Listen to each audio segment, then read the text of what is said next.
Right, never been up here. So ice machine, dual pack for his cooler and his freezer.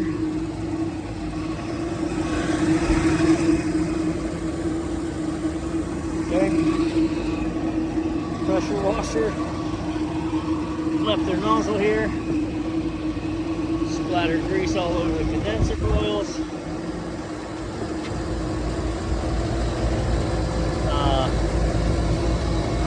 Bypass the low pressure control, question mark. Yeah, look. Look.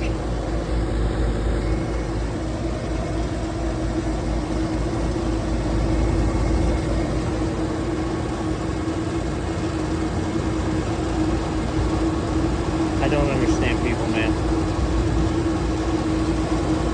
That's dangerous as hell. If this unit blows its charge and loses all its refrigerant, compressor's going to keep running empty. He knows a guy though, I'm sure. This makes me curious. I see this fan running and I feel a little heat, but I don't see no water coming out the drain line, and I don't see any. Well, there's a little bit of a drip, maybe. Okay, so here's our freezer condensers. I hear a fan, but no compressor. And this one I don't even hear a fan. So I think we got the tale of two units.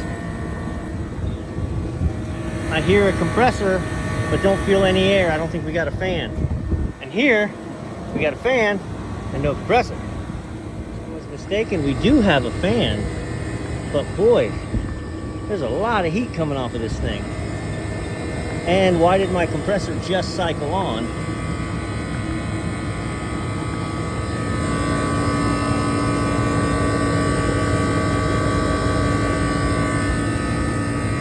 So my touch test tells me we're blazing hot coming out of the discharge, so we've got some pressure. We're coming out of the condenser pretty also too damn hot.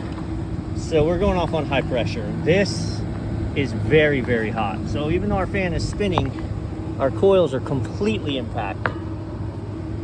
It looks clean. You think it's clean. It's not. It's not. I'll pull this on this guy. Hopefully there's hope here. I was looking if there was a high side port I could hook up to show you the difference. I don't like opening those if I don't have to, so I'm not going to hook up here. I can just tell you from looking at it. There's no daylight. Show you the trick on these Masterbuilt units. There's 4 screws and then this electrical box moves. Bruh! Now you can get to those screws. Those screws pull that fan out of the way completely. Otherwise, you're fighting to get in there with your little 90.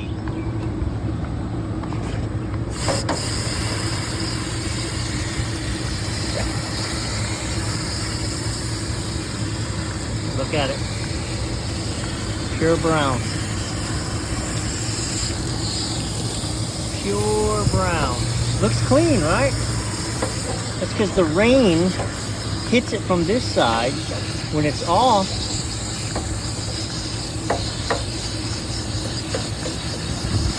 and the fan drags it in.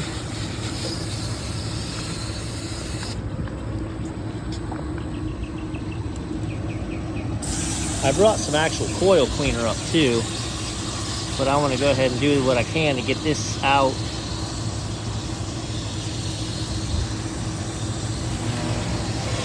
I figure there's people who watch guys pressure wash. You can watch me clean a coil, right?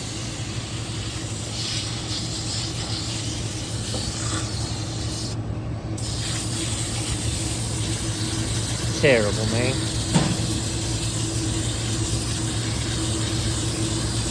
And my buddy Ohio Pat said on the other video,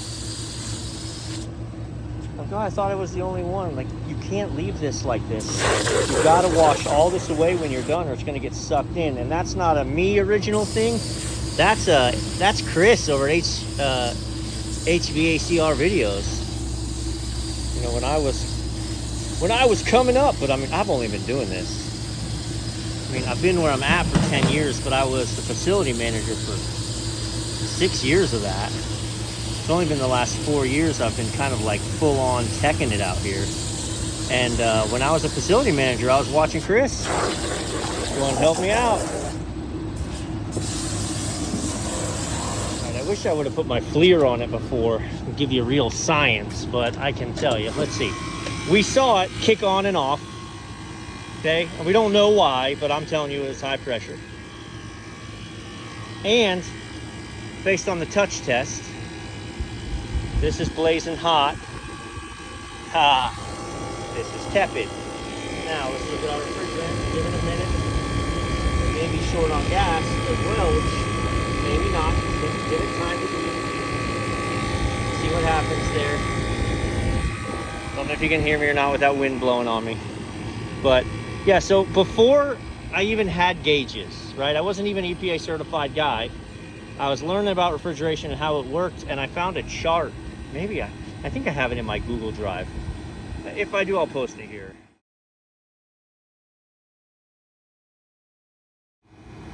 But it was a touch test. It was, you could walk up to a unit and tell some basic things based on what you got going on.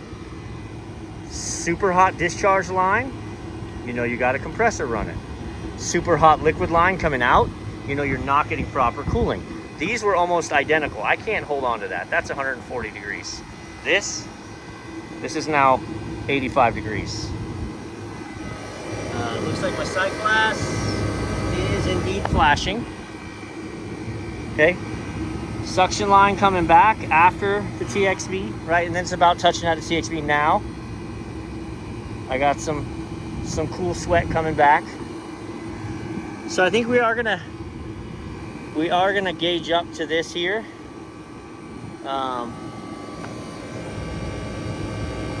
Clear the sight glass.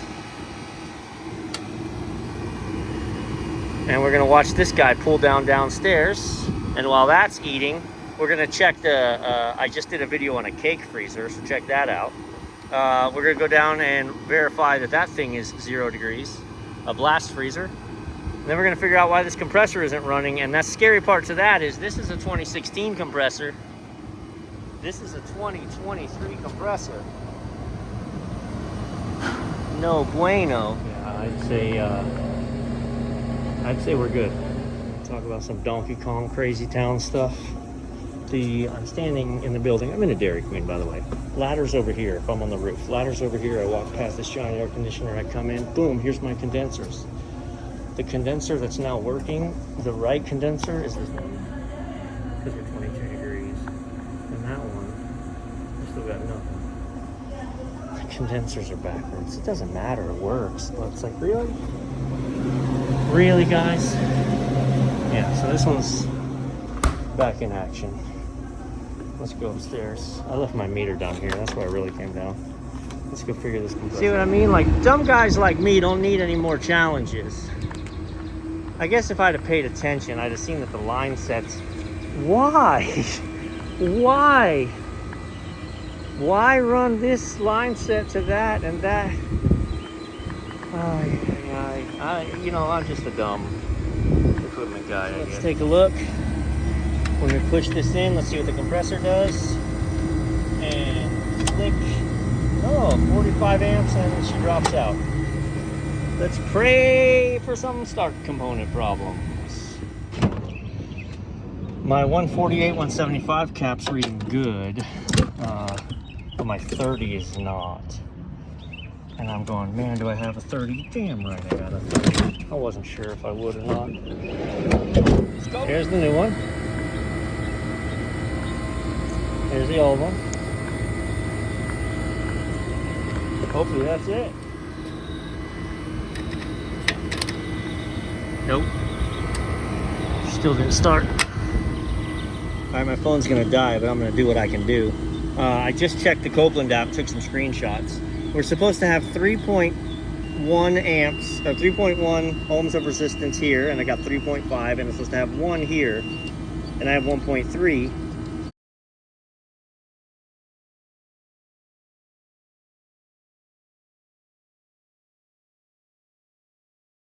My compressor does technically ohm out, albeit a little high. Like, in theory, it should be running.